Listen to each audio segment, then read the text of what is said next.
বিধানসভা ভোটে 200 আসনে প্রার্থী দেবে সিপিআইএম। রাজ্য কমিটির প্রথম দিনের বৈঠকে আলোচনা হয়েছে।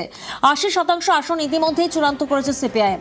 বাকি 20% আসনে শরিকি জট কাটাতে উদ্যোগ। আজ প্রতিকূল নিয়ে সিদ্ধান্তের সম্ভাবনা। বামেরা বরাবর প্রাসঙ্গিক। বামেদের বাদ দিয়ে যারা শূন্য শূন্য করছে তারা বুঝতে পারছে বামেরা প্রাসঙ্গিক এবং দারুণভাবে প্রাসঙ্গিক, এবং সেটা পরে আরো বুঝতে পারবেন। কিন্তু বাংলাটাকে বাঁচাতে হবে। আমাদের সবার কমিটমেন্ট আমাদের ভবিষ্যৎ প্রজন্মের দিকে। বাচ্চা ছেলে মেয়ে স্কুল কলেজ লেখাপড়া কি হবে তাদের ভবিষ্যৎ।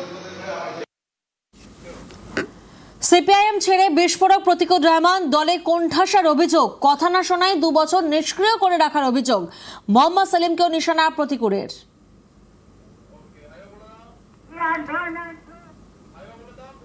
সিপিআইএম ছেড়ে বিস্ফোরক প্রতিকূল রহমান, মোহাম্মদ সেলিমকেও নিশানা প্রতিকূলের।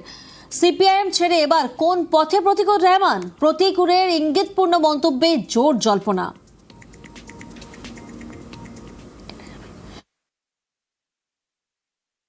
খুঁজছে সিপিআইএম।